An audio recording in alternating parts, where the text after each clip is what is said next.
Good evening. Welcome to the Muscatine Community School District Board of Education meeting for Monday, August 9th. Madam Secretary, would you take roll and help us determine a quorum, please? Present. Here. Here. Here. Here. Here. Here. Thank you. If you would all join me, stand and join me in the pledge. We are having, during COVID, we started and shortly before having classrooms that would lead us in the pledge. And this week we have Miss Puck's first grade class from Spark, which was our summer program. So they will lead us in the pledge. I pledge allegiance to the flag of the United States of America and to the republic for which it stands, one nation, under God, indivisible, with liberty and justice for all. High School Board!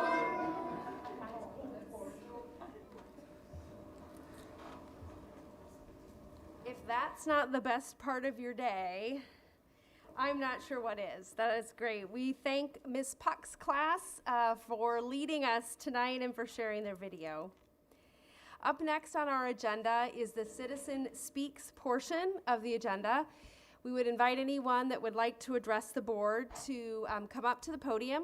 We would ask that you state your name and address for the record, and that you limit your comments to 3 minutes. While we welcome to hear from you, please also know that we are not able to respond to any comments that you have for us tonight. Board members are always available before and after meetings. You can certainly call the district office to get email or phone number information. So if you want to dialogue individually, it's a little bit easier to dialogue, but you're welcome to speak to us this evening as well.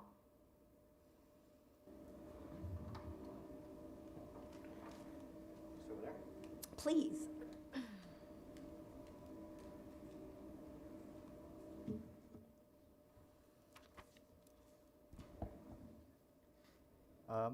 Can you hear me okay? Mm-hmm.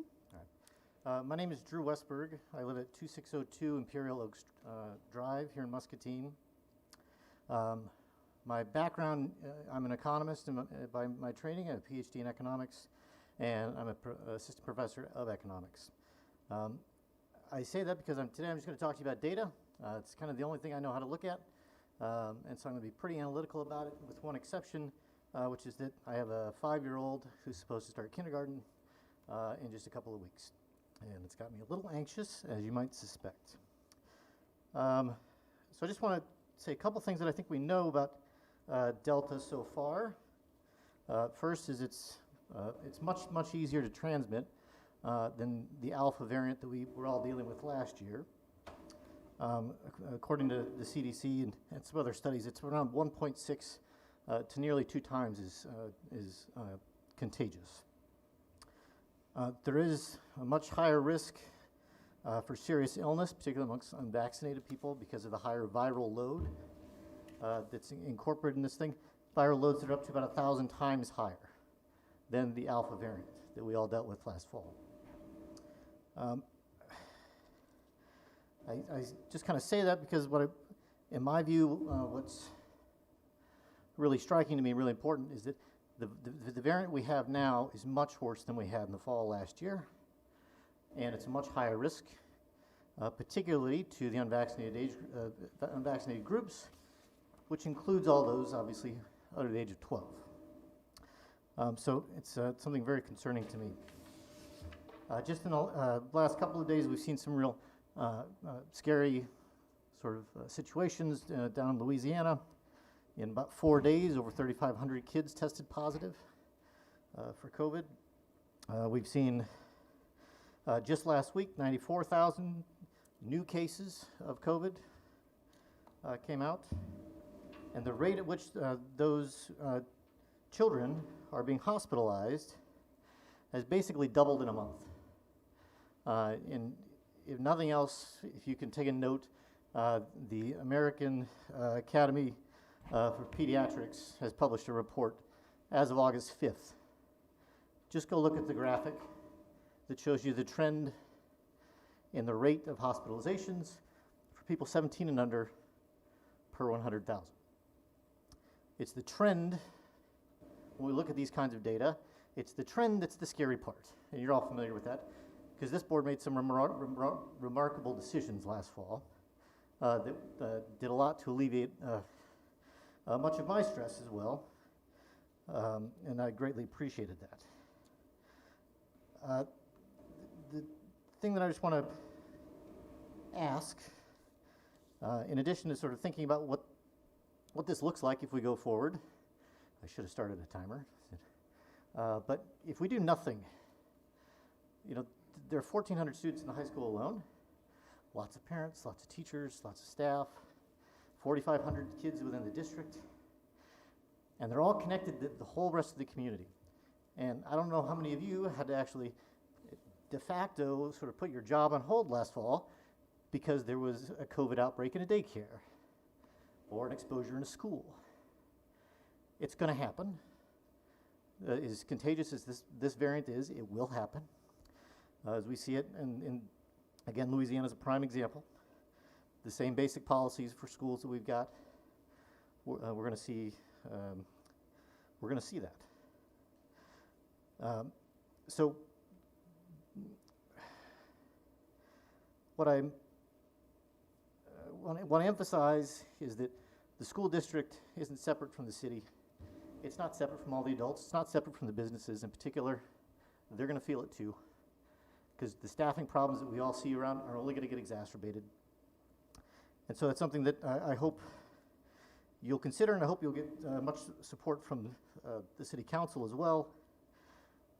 But of the states that have these sort of bans on mask mandates, there are, what do we got, 4, 5, 6, 7. 4 of those have current legislation, current lawsuits by public bodies, by private entities, going after those and testing the legalities of those in the courts. And I would ask that this board entertain that idea. You have lawyers, they love arguing. This would be a really important case for them anyway. But it gives a judge the opportunity to come in and say this mandate hasn't been determined it's legal yet. Therefore, if you all want to have a mask requirement, which this variant demands, we did it last fall, this one's worse.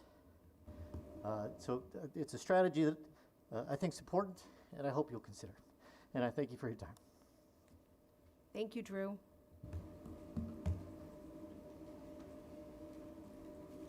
Is there anyone else that would like to address the board? Okay. Our next item on our agenda is our board targets and goals report. I'm going to read our 3 goals, which are: students will graduate prepared for post-secondary options. Muscatine schools will utilize resources effectively and equitably, and students will learn in a positive and supportive environment. And I believe we have a facilities update, which fits under Muscatine schools will utilize resources effectively and equitably. Well, I'm going to bring Ryan Castle up to kind of talk through some of these items, just kind of give you an update on some of the projects that we currently have going, where we're at with those, some things, including some things that are on the agenda later for approval, and some next steps. So we'll start out with kind of a update on our current project. So, Ryan? All right, thank you. I assume the most visible project out there for most of you is the stadium project right now. So I'll start with that to try and give you guys an update on where we're at there. So the bleachers, for those of you, the risers came in today, so now we can actually start putting seats on those bleachers. And when I talked to the contractor this morning, they are slated to be done with the bleachers press box area on the 20th of this month. So about 2 weeks, a week and a half to 2 weeks. The turf field will be in our parking lot tomorrow, and they will start to lay it on Wednesday. They're looking at about a 2-week timeline, so we're looking at about the 25th of August for completion of the turf. You're looking at the track. The track is the existing surface of the track will be pulled next week, and then as soon as the turf gets to substantial completion, then they will come in and lay the track. The actual track process of laying that from new surface to when we can get on it is approximately a week. Should cure in about 2 days, pending weather, but I feel a lot better being on it about a week later. So we're looking at that about the 29th, give or take, when we can actually get onto that track again. If need be, there's ways to get over that track to get to the field surface. So we are looking at, pending anything big, being on track for opening day here. Obviously, we had a number of issues with this coming up. Oh, and I'm sorry, painting the buildings underneath is going to be next week as well. So all those buildings will get painted to match the press box. So we will be uniform in nature across the new stadium. We lost about 3.5 weeks to rain over this year, over the summer, between June and July, which obviously puts us in a much different position had we not had that. That involved just having to wait for the ground to dry out so that we could actually get back on it again. And then, obviously, you guys are aware of the scoreboard. Scoreboard's going to be still done in October. We do have a temporary scoreboard that's being provided by the company at no cost to the district. So we will still have scoreboard, and everything will be ready to go for us. Any questions about the stadium project from you guys? I have one. Will we be rushing anything, like the track, curing or anything like that, or will we? No, so that was one of the, I talked to them today, and they were very comfortable with the timeline that we had set up. Just a couple other pieces along that. The other piece that we're still waiting on, that's on back order, is some of the screening. So on the back of the press box, there'll be a Muscatine logo on there. On the front side, as you face the bleachers, there's also some screening that's been ordered. It's just on back order right now. So as soon as that gets in, probably takes them about a day to get that up. So it might not be there for that first game, but it's going to be there. The other thing to remember too on the turf is the company that comes in to lay that turf, they're traveling across the U.S. right now. So it is in their best interest to get this done as soon as possible so they can get on to the next city. So they'll be working sometimes at night. They're gonna do this as, get this done so they can move on. So again, some of that has been weather dependent, but if you've seen it very recently, they've got the rock down, they've got the tile in place. So if we get more rain, it's gonna drain much quicker and allow them to get back to work in ways that when it was just mud and you're doing heavy equipment, you couldn't do it in the middle of summer. So. Yeah, correct. And rain will no longer hamper. Like if we have a heavy rain on one day, it will no longer take us 2 days to get back on. We'll be back on the next day, so that will help a lot. Additionally, the new fence will start next Monday, and it will start and go around and be complete before that time too. They said they could get it done in 4 days. I'm hesitant to believe that, but I'll go with what they're saying right now. And when are we expected to actually use it for the first time, the area then? Is that September 3rd? It's the 3rd or the 4th. It's that Third, Friday. Whatever that. So we've got some little wiggle room in there. I feel much more comfortable this morning after meeting with everyone than I did yesterday. So I know that we had some issues with electrical as well. That's so the scoreboard because of the new scoreboard and its requirements, we had to run new electrical to that scoreboard regardless.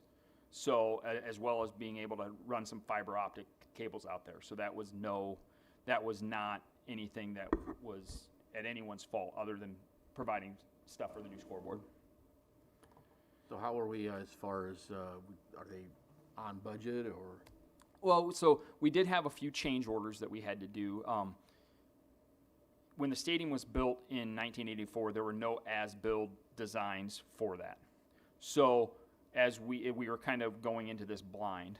So where the new stadium was set, the pilings for the new bleachers went right over our existing electrical lines. We had to move them. So that has basically been our biggest cost, is having to move the electrical outside of the pilings into the new lights or the lights and scoreboards. But given that, we're still within our contingency. Absolutely. On the project. Yeah, no, we're actually in very good shape, especially when you look at the other bids that would still have these same issues. Other questions about the stadium track? Clint, you said that the company that's laying the surface is going across the nation, is that correct? So is it gonna be contingent upon what happens in other parts, other states for us to get ours laid? No, they're here tomorrow. Oh, I Yeah, just their need- crew was mobilizing tomorrow. They were Yeah, they are at the hotel right now. okay. So they are here. They are ready So, to start our project. I guess my point was, it doesn't benefit them to prolong the project. Right. Like, they want to make as much money as possible, so they're going to do this job, then they want to move on to the next job, which Sure. means they're not necessarily just going to work 8 hours in a day. They're going to work as long as it takes during those days to get the job done. Yeah. So, Okay. again, as we look at that time, weather could hold us up a little bit, depending on how much we get, but not the way it did over the summer. Yeah. Okay. And actually, the hot weather will help us with the track right now too, because Right. that'll cure it much faster. So as long as we can keep some heat around for the next few weeks, we should be in good shape for that as well. Moving on, the fine arts renovation is right on schedule. We will start the punch list for that at the end of this week. The fire alarms are in. Our biggest holdup has been the fire alarms. They are in. We are just waiting them to be programmed into our system. Simplex will be here to do that on Thursday. So we're in good shape there. We're looking at adding some soft costs to that, but that is nothing that will hold up the project. So we're in good shape there. The phone system was one of our other big things. We're about 98% complete. The only thing we have left are a couple drops. Trainings have been completed. Phone system is in and operating in all buildings. We just have a couple rooms that need some drops in them. As we look moving forward for 21, 22 projects, we have the student center that we talked about at the last meeting. We're looking at the auditorium, upgrading the lighting and audio system to increase its functionality as we move forward and look at transitioning out of Central Middle School. We have the HVAC system, which is ESSER money that you guys approved I think it was last meeting. So as we're working with Train and Leggett to set up that system and how we can best accommodate our needs. And then we also have the centralized kitchen renovation remodel at the high school. So those are the next big projects that we're going to be looking at moving forward. The facility committee, we have had our first meeting, which we reviewed the facility committee or the study and kind of got some initial feedback. We're going to be scheduling the next meeting soon to look at some enrollment data relative to facilities so that we can start to develop some long-term usage needs and planning so that they can provide input on our priorities moving forward. And then the last thing on my list today is Central. It's our goal to get out of Central as soon as we possibly can. We're working with some community partners to make that happen, but we need to make sure that these options are in place for us to be able to transition out of Central. So any questions, concerns about about any of those? Is the plan still for Central to use the community use the gym and the auditorium? Is that the, I think that's some of the conversation that is ongoing right now. Obviously when we're out, but then what happens, again, in the community, the things that I hear, it's the largest auditorium in the community. And really when you get inside there, it's a great space. And the city uses that gym a lot for their parks program. So I know there's some interest there. So again, we're having some of those community conversations right now. But again, our goal is to get out of that building as soon as possible.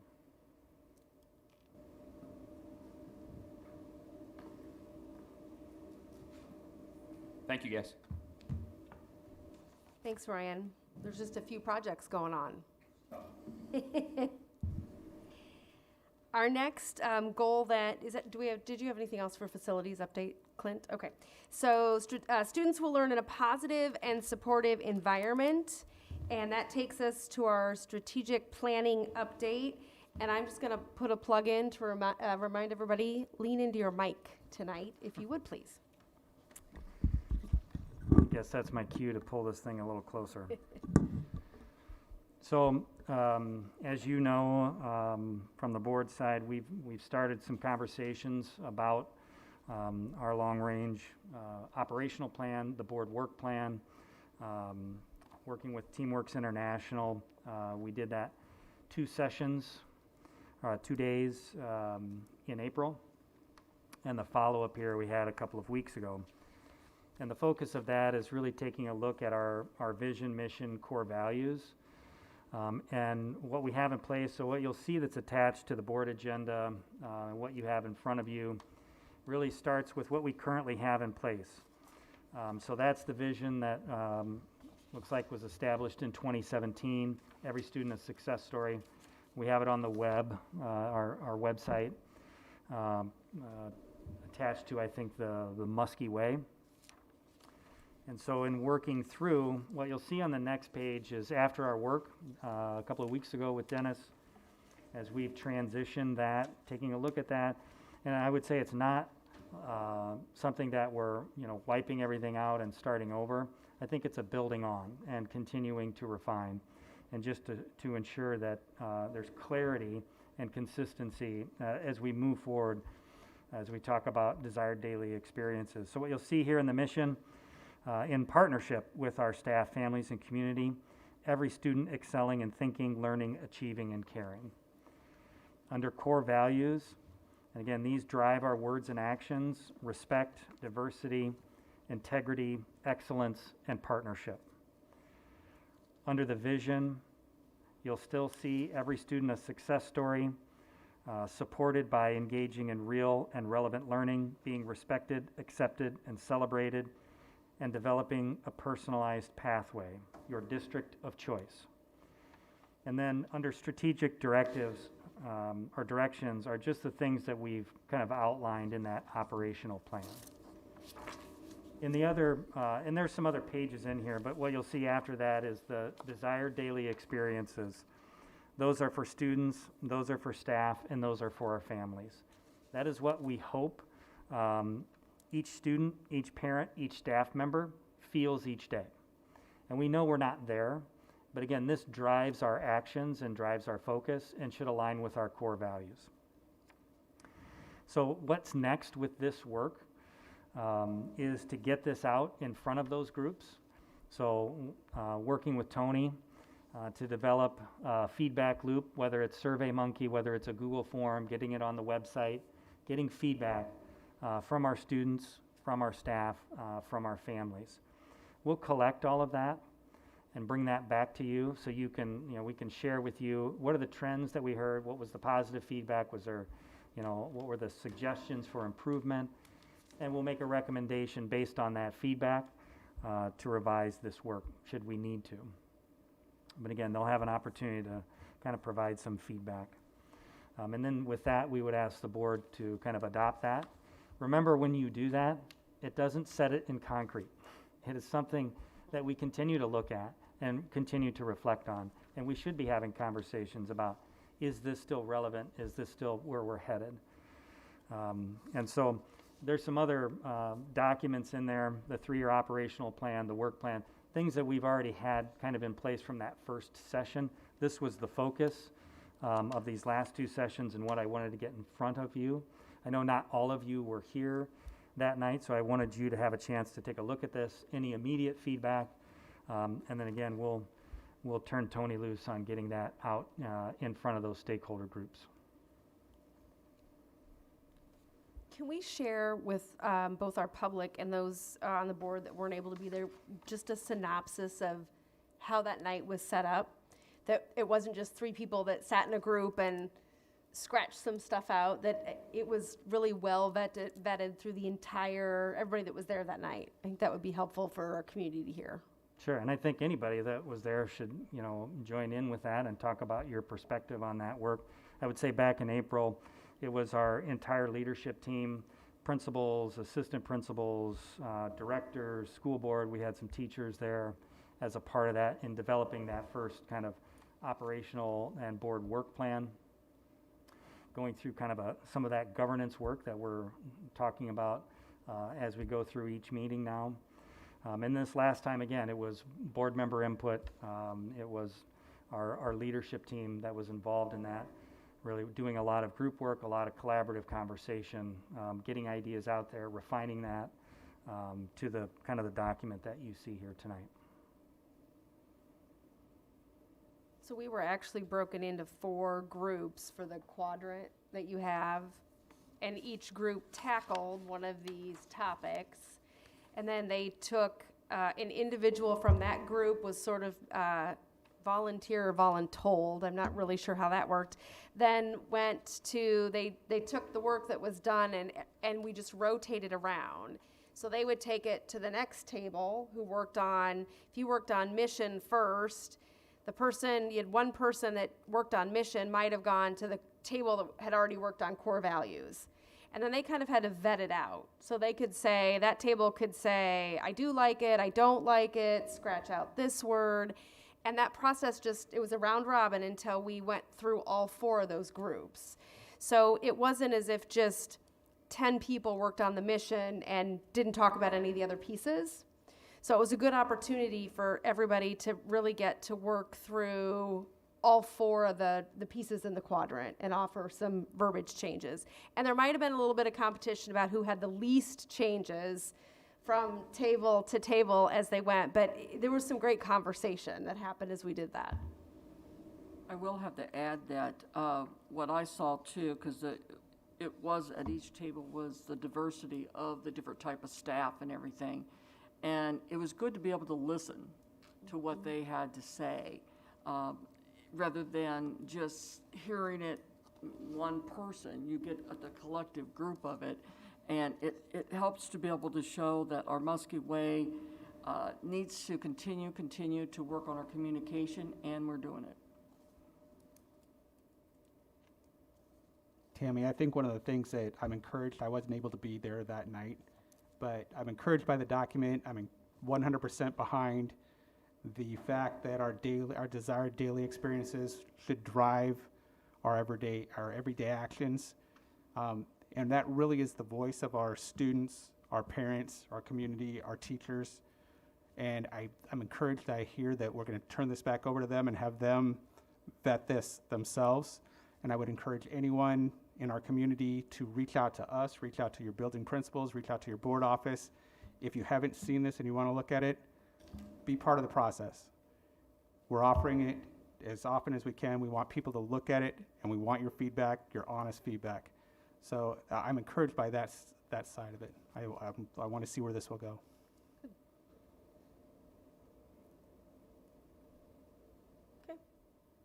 Okay. If you have other thoughts and feedback on that, please let me know, but we'll get to work on getting that out to those groups.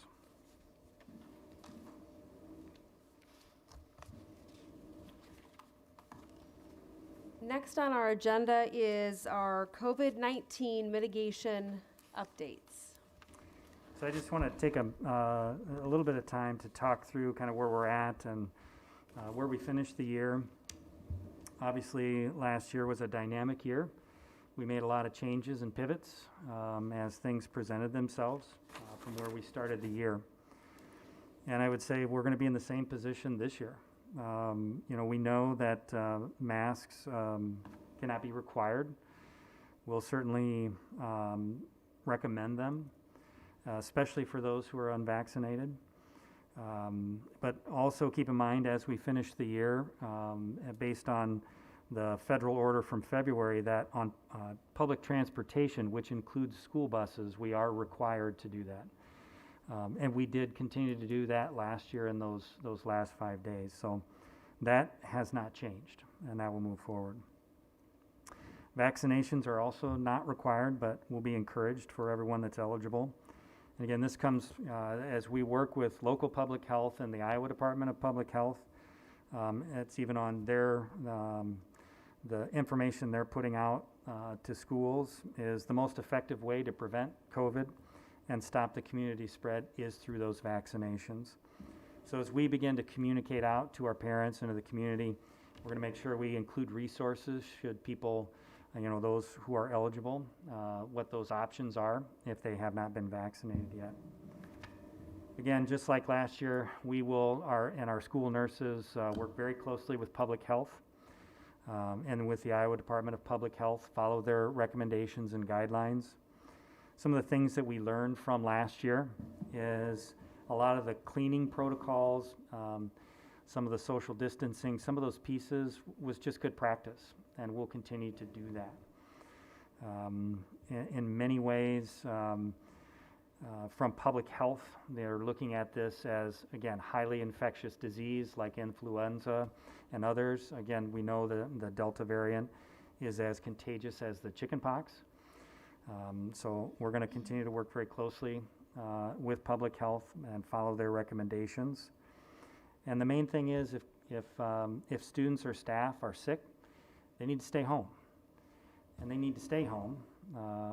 Obviously, they're going to need to see their local medical provider, but they need to stay home until those symptoms are no longer present. And that includes 24 hours of fever-free without using any fever-reducing medications.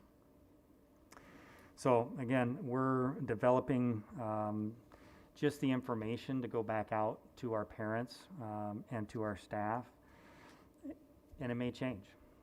We'll continue to work closely, like I said, with public health, with our state officials, because we want to do the best we can to keep our students and our staff safe.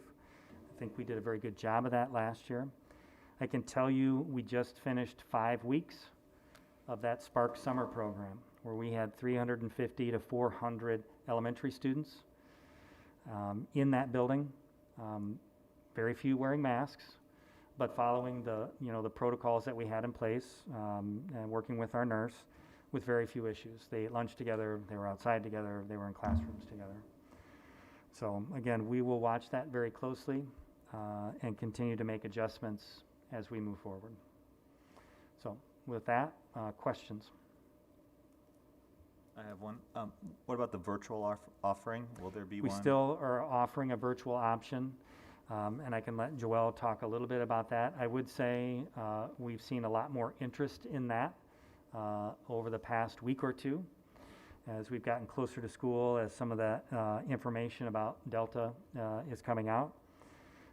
One of the things, just like we did last year, that we're going to ask parents, if you choose that virtual option, we're going to ask you commit to a semester, because it really does begin to impact our staffing. And if we have people moving in a lot of different directions, it's difficult to adequately staff that. So, Joelle, if you want to speak to Edgenuity, it's a little bit different way than we did it last year. So what we are asking is if parents are interested in the Edgenuity online program, that they contact their building principal, or they can contact me at the board office, and we will kind of go through the program with them so that they completely understand what it is. But I can give just, a brief overview. The Edgenuity is an online program. The program uses Edgenuity teachers, not the Muscatine School District teachers.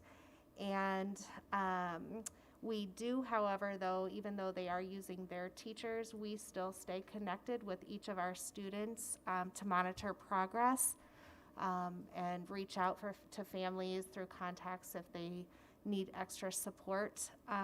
So every student would be assigned a mentor in our school district, and those are typically counselors that are watching the progress of those students. Again, like Clint said, we ask parents to commit for 1 semester, and then at the end of the semester, if they choose to commit for a second semester, we would do that as well. The district is paying for the cost of the program for students to enroll, so there is no cost to parents. So that's kind of just an overview of the program. Thank you.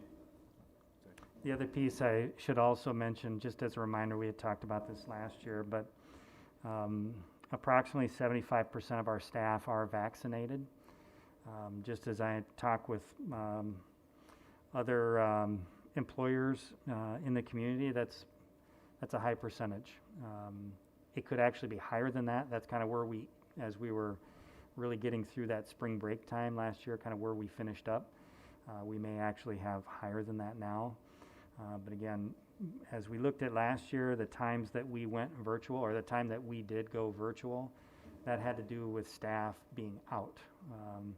And again, making sure they get protected we'll certainly ensure that at least we have the staff here to provide that ongoing learning support in a way that we didn't last year before the vaccine. So, And Clint, one of the differences, and you can correct me if I'm wrong, but I think one of the differences from last year to this year was that there were federal dollars that would, if somebody got sick, they didn't have to burn their sick days. And now those dollars are gone, so if somebody's not vaccinated and gets sick, they're going to be out for 10 days, which is basically all of their sick days for the year, unless they have some that they've accumulated. But they'll have to use their sick days. Is that's and correct? that hasn't. So I should say, for students or staff, if you are COVID positive, that's 10 days out. Right. And then not until 24 hours fever-free. So again, it is on staff. If they are unvaccinated and are COVID positive, they will be out for those 10 days at a minimum, and they will be using their sick days for that, yes. And another question, not to put you on the spot, but when you say that you talk with public health frequently, roughly, I'm assuming that that's nearly daily, if not daily, it's every other day from the things that I see, the things that you put out to the public. So I'm guessing that, but it might be nice to clarify for everybody else, kind of, it's been, just roughly. I would say it's been weekly. Okay. It's starting more in earnest now. That doesn't mean there aren't, as things come up, I would say there is constant communication with public health in some way. And the kind of the ongoing meetings would be, like we began doing last year, would be weekly from kind of a county perspective with all schools represented in that meeting to have conversations and get public health's update on here's where we're at, here's what we're seeing, and provide information that way. So again, as we're getting closer to the start of school, those conversations are happening more and more. And of course, our nurses are very closely involved in some of those communications as well. Thank you. Joelle, on the Edgenuity, can you tell us what age that begins at? Yes, it is kindergarten through 12th grade. Okay. Thank you. Clinton, those examples you gave, it was about unvaccinated. What's our policy or protocol look like if somebody who has been vaccinated tests positive? If they're vaccinated, it doesn't matter if you're vaccinated or unvaccinated. If you are COVID positive, Okay. it's 10 days. Okay. Yep.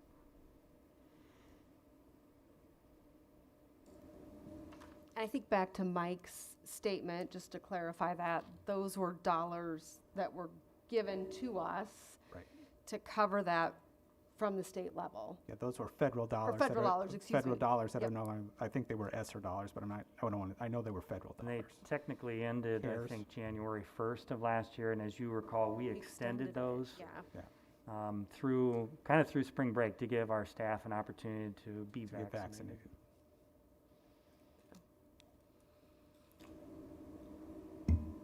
Any other questions for Clint or Joelle? So again, just our next steps, we'll be kind of pulling all of this information together, working with our nurses, clarifying those messages, and getting that information out to our families as soon as possible.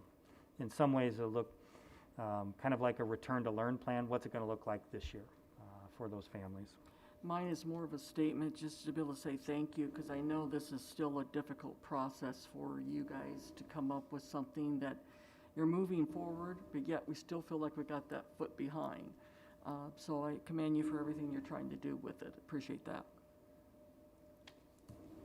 And I would encourage our public, if you have specific questions, reach out to the board office via phone, and we will make sure that you are in contact with a live person that can walk you through specific questions you have or talk through any concerns you have. It's easy sometimes to turn to social media, I think. However, sometimes the information that you get maybe isn't quite the same as if you call the board office and talk to a live person.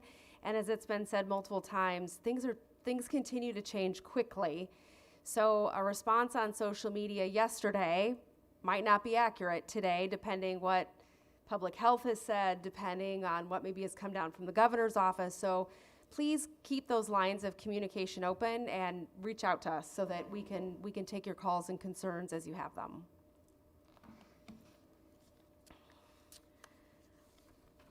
All right, the next item on our agenda is our action or possible action items, and we have a hefty list here on our consent agenda.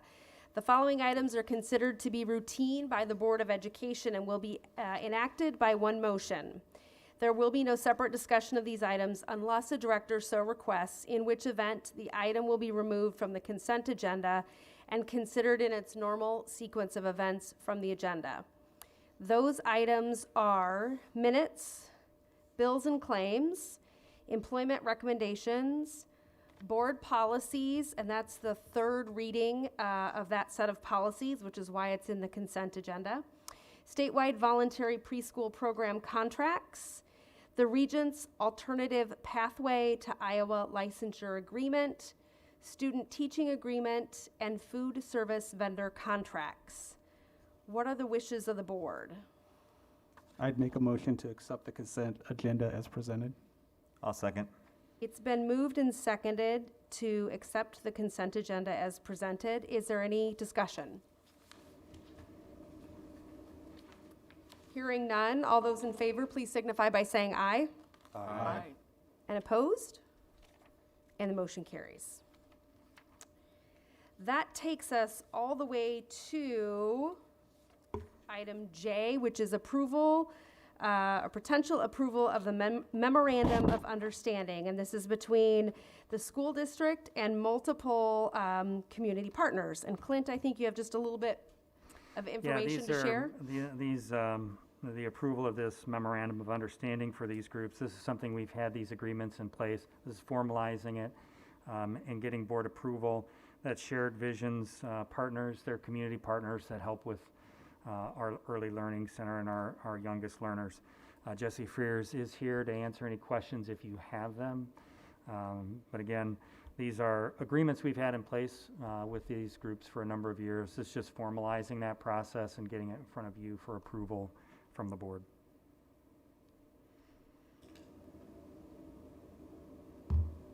What are the wishes of the board? Well, I'd like to approve the memo of understanding between Muscatine Community School District and Shared Vision Partners. Second that?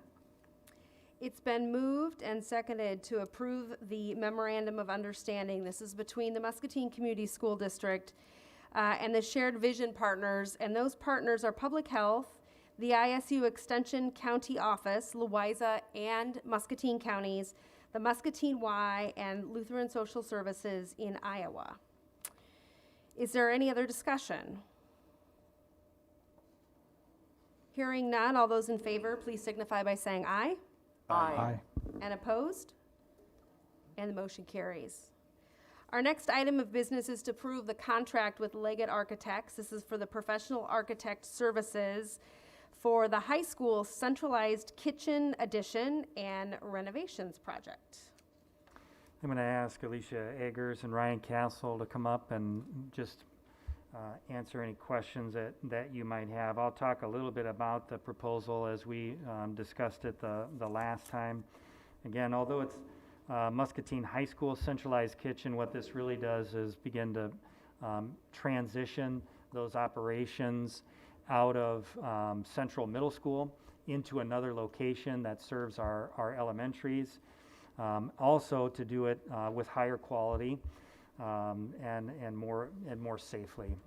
And Alicia can talk a little bit more about that. But again, this is an important update to that. And I would also ask you to keep in mind that food service, their annual revenue is about $3.2 million. So they are serving a lot of lunches to a lot of students and have done that throughout the year. So they've been doing that work over the summer as well. So it is kind of a year-round service we provide to our students and to the community. So with that, I'll let them talk a little bit about those pieces and then answer any questions you might have.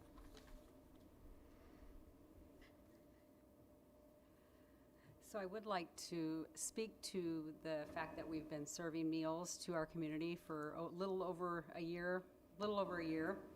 and we are up 339,265 meals over last year. So I'm going to start with that. With the Centralized Kitchen, there's a variety of different things. Number one being that we will provide meals to all of the elementary buildings. I'm really excited to be talking about this project and to get a high school renovation out of the deal too. Alicia, will you lean into that mic just a little bit? I don't have a mask on. That's okay. Okay. Thank you. So we'll be providing meals to all of the elementary schools, which is about 3,500 meals. Of course, we want to continue with, we're hoping to increase the quality of foods and do more scratch cooking and baking. Our goal with this project is to have our own bakery for breads and buns. It's becoming harder and harder to get bread companies to provide the whole grain requirements, and over the summer we've had problems with even getting deliveries for our breads. Let's see. We're also excited about having an area just for our modified diet students, for gluten-free students, diabetics, just a variety of different allergens that we have. There's currently 641 students in the district, so it's nice to have, it'll be nice to have all of that in one place. Let's see. What kind of questions? That might not be as big a rundown as what you'd like, but. And I would also just say in your proposal, as we look at that kind of $5 million total price tag on there as an estimate, that about $3.5 million of that is in actual hard construction costs, and then additional dollars for equipment, which is built into that as well, and then again, soft costs that would go along with that. So with that, we'd open it up for questions. The other thing I should also mention, where this proposed location for this addition would be on the back side of the building currently, kind of where there's a large handicap area of parking, and that will need to be relocated. Those spaces won't disappear. We need to continue to provide those, and we will find a spot to do that. But that's kind of the location of where the addition would go on the building. And is my question has to do with, is this part of with the capital improvement of that phase one of the big book that we received a month or so ago that shows the detail This of would what she's be talking in about addition to that. Alicia, I have a question. I mean, aside from like the quality perhaps becomes much better for the kids and the students, what will be the projection for cost? I mean, if we are investing this money to do something like that, are we getting any return on that? So like long run investment. So are we reducing, let's say, our cost of operation in the future because we are putting everything in one spot and working from there? There'll be a variety of efficiencies. We'll have some labor reductions, and that doesn't necessarily mean that we will cut staff. It'll just mean that we'll become more efficient. Food safety will become more of a, I mean, not that it isn't a priority now, but we'll have the same people handling fresh fruits and vegetables.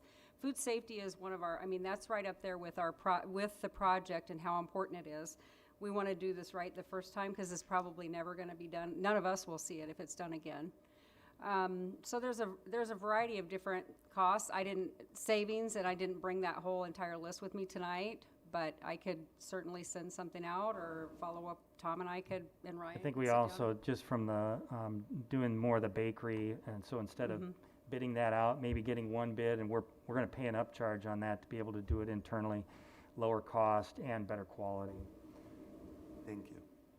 Would this include, I know this may sound a little out there, but with things you're talking about, the fresh fruits and vegetables and stuff like that, would we be looking at maybe even having a compost site somewhere that we could be able to then use that in some way, in another way? So I have visited with the city or the people that work at the transfer area about using some of our waste and like the trimmings from fruits and vegetables and things like that to provide fuel. Yeah. So we've talked about that. It's just that we have a large amount, feeding 5,000 kids. We have a lot more than, what the local restaurants do and things, but it's a goal of ours. We've talked about it. Good, thank you. And Karen, I would say there's also been conversation. There's been a couple of staff members, one in particular who's interested in kind of doing a district-wide initiative on sustainability and really looking at food waste as one of those. And I would say that's one, as a district, it's easier, would be the easiest to get our arms around because it happens in every lunchroom every day. And it's something that students can take ownership of. It's something we can measure every day so they can see, whether they're making progress towards those goals. Are we beginning to reduce that food waste? And again, it ties in with that sustainability in the community. And again, to have some of the opportunities with our transfer station to convert that to fuel, maybe not all of it, but some of that is a great connection. Thank you. I'm glad to see you're looking at those items. That's good. And speaking of ownership too, we want to we want to have a focus group at the high school level and maybe even the younger kids to help us with developing or, some new recipes, that sort of thing. And we're always asking parents to provide those if they're successful at home. And Alicia, I can tell you, there's at least one individual up here at this table that would be interested in sitting on that student panel. Because as I meet with students throughout the year, last year at our last meeting, we talked about what are some things that, maybe we could bring to them as students next year. And one of our students suggested talking about food at the high school. So I know I can get you at least one volunteer for sure. That's wonderful. As long as we don't do it first hour, because it did not work very well a few years ago with the University of Iowa. First hour is too early. We'll find the right time. Okay. Right, Dylan? So Clint, what are we approving tonight? Are we approving? Tonight you're just approving the architectural work that will be done. Right. Then what they'll do is put the designs together, they'll get bids out. When the bids come back in, you'll be approving all of those as the project moves In along. phases, yeah, right? Correct. Everything's in phases, okay. Yep. So based on the timeline that's in the contract, we really wouldn't start to see construction happen until the end of next year, right? June 1st, 22? So, Yeah, one of the big things that with a project in the high school is we can't disrupt food services in the high school. So that's going to have to occur over some summers, and the phases of that are going to be kind of unique to this project. So building the box outside, redoing the inside. So we'll start next summer by the time we would get done. So what you have here is you say owner occupancy by August 15th of 2023, meaning that we'll be, Yeah, we would be completely done and ready to go that school year, the 23-24 school year. well, nobody has a crystal ball, or at least if they do, they haven't shared it with me. Thinking about, as a nation, just what our supply chain has looked like in a variety of things, from toilet paper to construction, et cetera. Do you have any concerns, Ryan, when you look at this timeline and thinking about, it's hard to foretell the future, but do you feel, between your conversations with the architect, that you feel pretty solid on the timeline, on securing what we need, on a budget? I feel a lot more comfortable being next summer into the following year than I would if we said we were starting now. So I would have some major concerns if we were starting right now, but I think as we look at construction costs starting to kind of go back down a little bit, and as we look at supply chain starting to ramp back up, I feel a lot more comfortable starting next year with this and then being able to move forward. Okay, good. Besides the food, are there any opportunities for students to be in the kitchen using it, and is that even possible? I think it's certainly possible, and we have had other students even operating like at cashiering, that type of thing in the past too. Toby, are you thinking more curriculum related or? Possibly. I mean, maybe, because there could be a student who's maybe interested in baking or something of that nature, and it'd be a great experience, great to put on a resume. Yeah. Well, I'd certainly like to partner with the college too, with their program.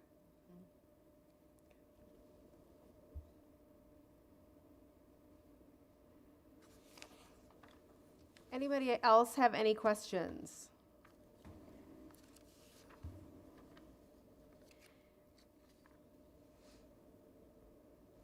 Would anyone like to entertain, I would like to entertain a motion. Would anyone like to entertain me with a motion? I'll make the motion to approve the contract. Second. It's been moved and seconded to approve the contract with Leggett Architects for the professional architect services for the high school centralized kitchen, the addition and renovations project. Is there any additional discussion? Clint, at what time will we look to identify new handicap parking where this will take up? Because that parking hasn't been there too long. Sure. So that's going to have to be a part of that design process. So as they're starting to locate that, they're going to have to identify where that will go. Obviously, they can't start building on that until we relocate. But again, if some of that substantial work isn't happening until the summer of, this next summer, that gives us an opportunity to identify that, move that when school's not in session. We're not utilizing those spaces to the capacity that we typically would during the school year. So we've got some time to get that. That has been some of our best handicap parking that facility has seen since its existence. And I would say, I hope we can find a spot that we can have that parking as physically close to the building, because when you need it, it's really hard if it's not close. So, not that this won't be a great use of the space, Alicia. Well, But- we're not using that entire parking lot. It's not like that entire parking lot will disappear. So there will still be some spaces right there next to the building. And there's obviously additional spaces around the high school that we can add additional parking. Good. Any other discussion? Hearing none, all those in favor, please signify by saying aye. Aye. Aye. And opposed? And the motion carries. Alicia, I think you're off the hook, but Ryan, I don't think you're off the hook yet.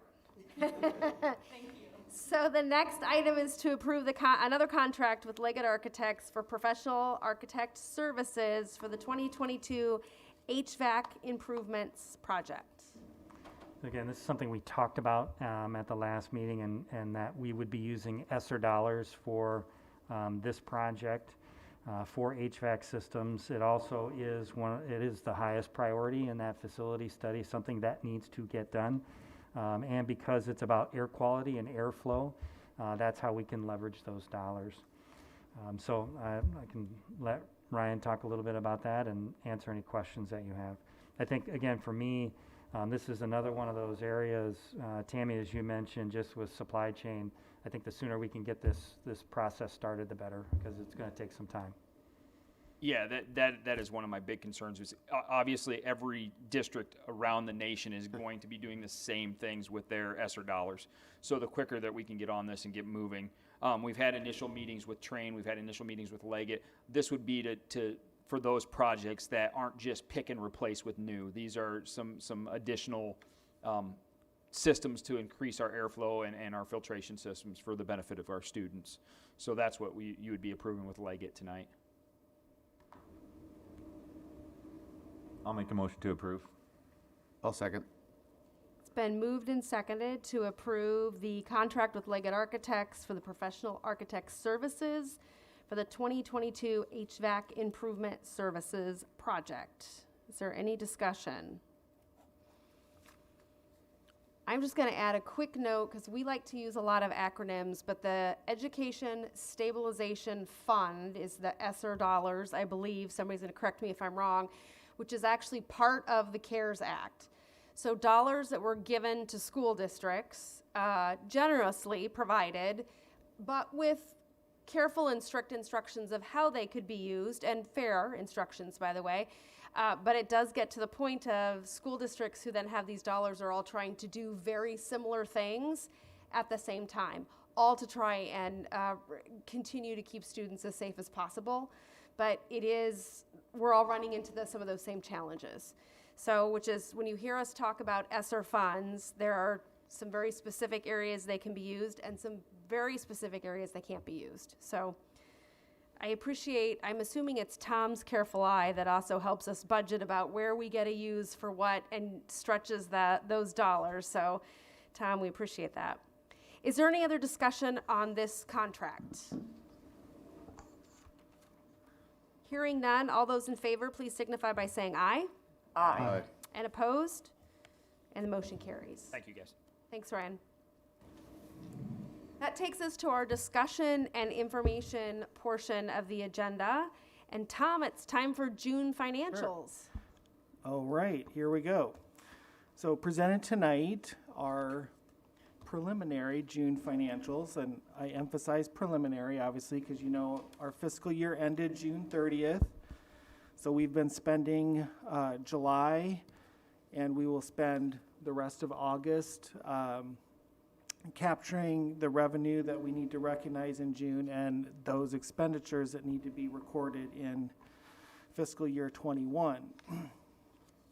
So the first page there is our deposit balances as of June 30th. It does say preliminary, but pretty much our bank balances are reconciled with our book balances as of June 30th. The only thing that might change would be the treasurer's balance by fund, transferring expenditures that may have had to occur in another fund that didn't get done for some reason. And I will point out that we do have a new self-funding insurance fund that is new this month, because starting in June, during the June payrolls, we are basically expensing the July health insurance premium, so that is part of the one payroll we did have in June that was for July premium. So I am beginning to get information on how July went as far as claims, and I need to get that into some sort of format in order to start presenting that on a monthly basis. So you will be seeing that here in a future board meeting. But the next page is, sorry I cut off the header, I did not realize that, but that's our fund financial summary as of June 30th, our preliminary numbers. And I would just point out that so far our June general fund balance is a little bit, it's less than our ending fund balance in June, which we kind of knew that because of the revenue and expenditures being more than our revenues coming in. And then you can see there comparing the other funds, you see that Fund 36 and Fund 33, our capital projects, are a little bit higher than they were last year at this time, but we finished up some major projects there during the fiscal year, so we're starting to accumulate capital projects. So, and then again, there's the self-insurance fund, and then the nutrition fund. I'm just pointing out that that one has an asterisk by it because that's that goofy enterprise fund where we're required to record some entries for other post-employee benefits and for IPERs that we don't have to record in the other funds. So I just want to make sure we're looking at, are we running in the red or are we running in the black? So I think we can say that, yeah, our nutrition fund ran in the black this last year. Now, 3.2 million, I think, is a little higher than last year. Obviously, that was COVID year where we lost some revenue, but when the meals started to be free for everybody, and then on top of basically running a program 12 months out of the year has made a difference in the nutrition fund. So yeah, that's my comment about the nutrition fund. But the next page, kind of looking at our published budget compared to our actual expenditures, We did amend our budget in May, and you can tell by the support services functional category that, you know, we did exceed what we originally published, but since we amended, we're good. And we did not exceed that until the month of June, so I think, you know, as far as this looks, the expenses that we still have to record, I think we're still gonna be in good shape here. The next 2 pages then are, again, the summary of general fund only revenues and general fund expenditures. So we've pretty much captured the known revenue in these categories. I won't spend a lot of time on them. I'm gonna wait until next month, but you know, you can see there, I would focus on the gray lines, the local revenues, the state revenues, and the federal revenues, and then the bottom line is miscellaneous income. So I will just point out there, we were just talking about CARES or ESSER money, and that is in the federal part. And those are the, we've already had to report our expenditures to the Department of Ed, and we're getting reimbursed for those. So those are the federal CARES dollars that we have recognized for FY21 and expended in FY21.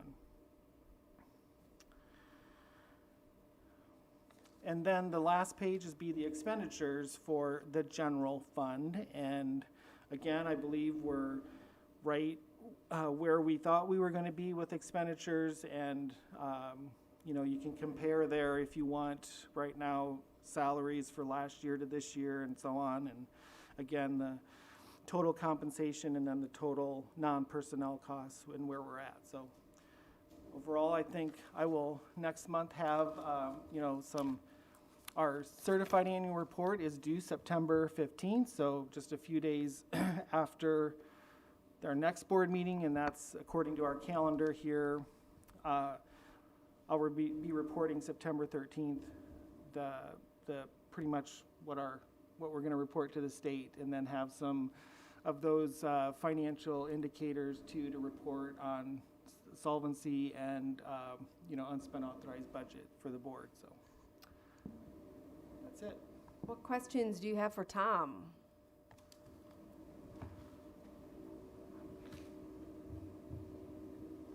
Tom, it's always great when things look just as you plan them to. Well, thanks.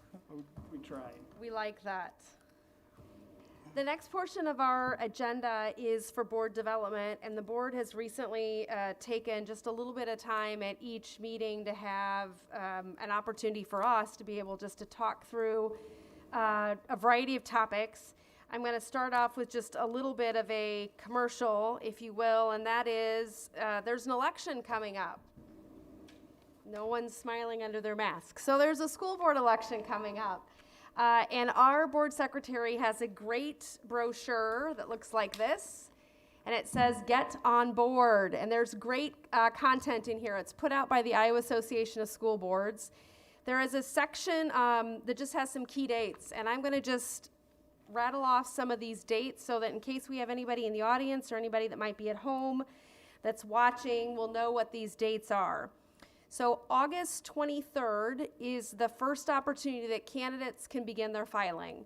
So if you are interested in taking out papers, you can stop by the board office and you can pick up your papers, which your papers are your petition to begin collecting signatures to have your name put on the ballot. You have until September 16th at 5 p.m. to get all of your paperwork turned back in. I've done this a couple of times. I'd recommend you not wait until the last day at 4:50 to turn that in. I would do that early.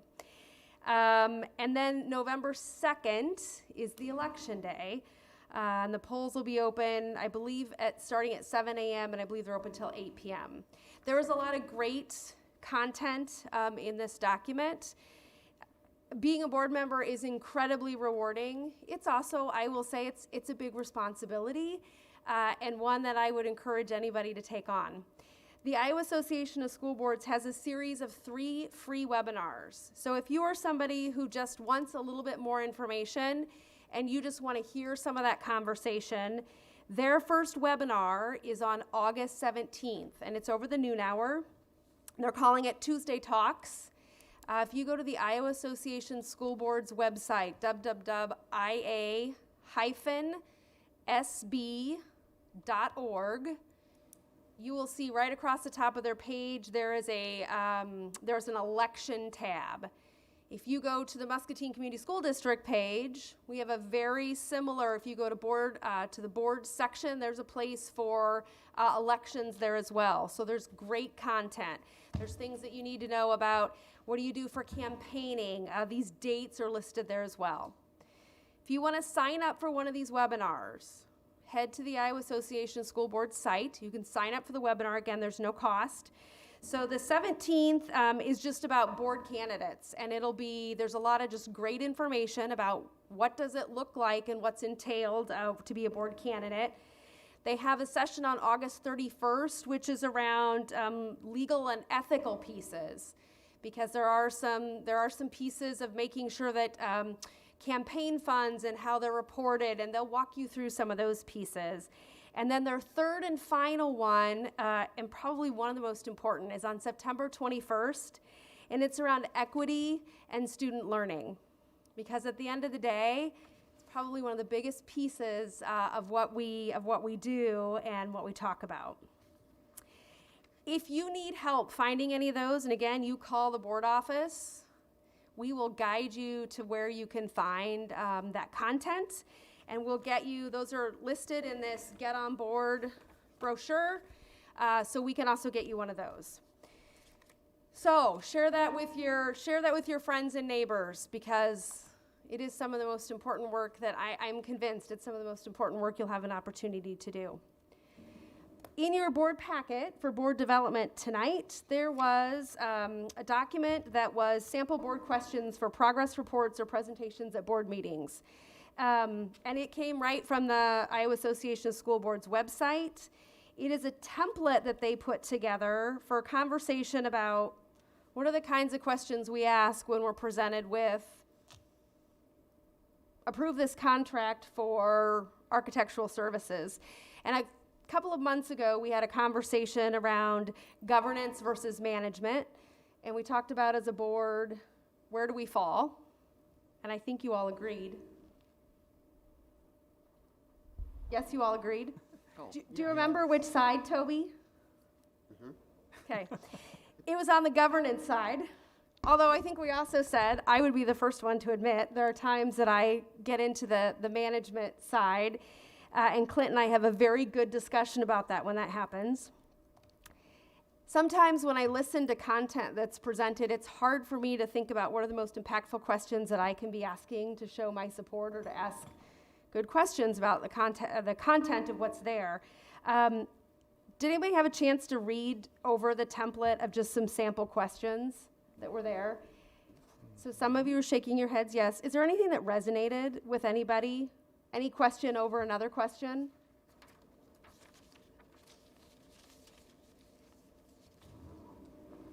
I would say, what are the key roadblocks or challenges to doing this well? Because when we talked about some of the things Ryan talked about tonight, were those areas in question that, would stop the project from working in a timely manner and such like that. So it's good that we keep on those type of things with them. I think that's a great one, because it's easy to ask about, well, what's the lunch schedule going to look like next year? Will A still be at, I don't know, I'm making this up, 10:30? It wasn't at 10:30 last year. But instead, thinking about what are those bigger pieces, we're also coming off a year where we all just got to be reactive. We didn't get to spend any time last year being proactive, so it's a little bit of, I think, a switch for us as well. So the template that's there, I would encourage you all to just give that a little bit of thought. Think about, it helps me when I look at this and think these are the questions. This is more what I want to ask versus what's the ABC schedule going to look like, or how many kinds of bread will you be baking, or how many, what, some of those very detailed pieces. You could, going forward, if you wanted to someday, craft out a couple of these that you say, if you were to say, have a conversation with Clint and say, if we pick out 2 of these, when his team is presenting, they always have a great idea of, we know the board always wants to know, what are the roadblocks going to be? And that gives us a chance to, we don't even have to ask. They can say, here's what we're most concerned about. Or we have a conversation about, we know the supply chain is a little stressed. We know we might not be able to make a schedule because of, we can't get goods and services in. So I hope you'll keep that handy and in front of you. That takes us then to our announcements. Settle in, because it's a long list of dates. So here we go. These are all the upcoming dates that you may want on your calendar. August 10th, which is tomorrow, is the return of the Riverbend Mobile Food Pantry, and that will be at 2900. That begins, Lisa, distribution begins at 4:30. So it's going to run from 4:30 to 6, and it will be a drive-through service again. So 4:30 to 6 p.m., 2900 Mulberry. We do ask if you have a photo ID that you can bring with you. That is very helpful for us. We report back to our, we have to give a count to our donor, so to be able to just have that is really helpful for us when you come through. August 12th will be our new teachers' day to report. And then August 16th is a teacher quality in-service day. August 17th takes us to our all-staff super in-service. That's an all-staff work day. And board members, if you have that on your calendar, I believe 8 to 9 is when I hesitate and Lisa shakes her head yes, or she shakes her head no to tell me if I'm right. 8 to 9 on August 17th to join that super in-service. Board members, if you're able to be there and you can let Lisa know, that would be great. And then August 18th is when all teachers will report. August 19th, Susan Clark Junior High will have an open house for their 7th and 8th grade families, and that will be from 5 to 7 p.m. The high school will have a new Muskie orientation open house for new 9 through 12 grade families. So that is from 5 to 7 p.m. August 23rd is New Muskie Day for grades 7 and grades 9. There's also a 2-hour early dismissal that day. So if you are a PK through 6 student, if you are in 8th grade, or you are in 10th through 12th grade, that is, am I still going that day? Yes? No. I am, no, that's where it says no school. There's no school that day. So, PK through 6, grades 8, grades 10 through 12. No school that day for you. Muskie Connect for grades PK through 6 will be from 10 to 7 p.m. and they can schedule individual times with families to meet with teachers at that school for grades K through 6 and at home for preschool.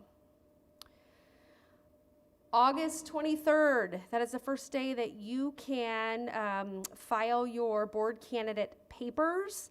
And again, if you need information on what it is specifically that you need, the number of signatures, you can get that content from either the district's website or you can also go to the Iowa Association of School Boards. On August 24th is the first day of school then for grades 8, 10 through 12. Grades 7 and 8 will also attend those days. No school for grades PK through 6, Muskie Connect for grades K through 6, and preschool preview for preschool families. I am fairly certain, Tony, that if I'm a parent and I am completely confused on which day my child should be at school when, if I watch social media, I bet that you will guide me. Or the district will guide me on where I need to be when. August 25th, first day of school for grades PK through 6, everybody attends. There's just a little bit going on in August. Then that takes us to September 6th, which will be Labor Day. It's hard to believe that will be here that quickly. And the next time that the board meets will be September 13th, and we'll be back here at City Hall. I would add one more date, and especially for those that sitting at the table, those in the audience that may be thinking about running for the board, or if you're at home, I would hold November 17th and 18th on your calendar for the State School Board Conference. It's a great learning opportunity, especially if you're a brand new board member. I hear they're going to have amazing new things to help orientate new board members. So plan to be, if you're thinking about running, I would hold those dates so that when you're elected, you can head with the team to be in Des Moines. Are there any other announcements? I apologize, that was a lot. Okay. I'll give one last plug if you're considering running for the board. The other thing you might want to do is feel free to reach out to current board members. They will give you, ask all the questions that you would like. They will share good content with you. So I appreciate the work we've done tonight. We covered a lot of stuff. Who would like to wind us up for the night? Or we can hang out all night. As a matter of fact, I will volunteer Aaron to make that motion, so if he can. Perfect. Do you want to volunteer? Volunteering motions now? Okay. I'll make a motion to adjourn. Is there a second? Second. It's been moved and seconded to adjourn for the evening. All those in favor, please signify by saying aye. Aye. And opposed? Nay. And the motion carries.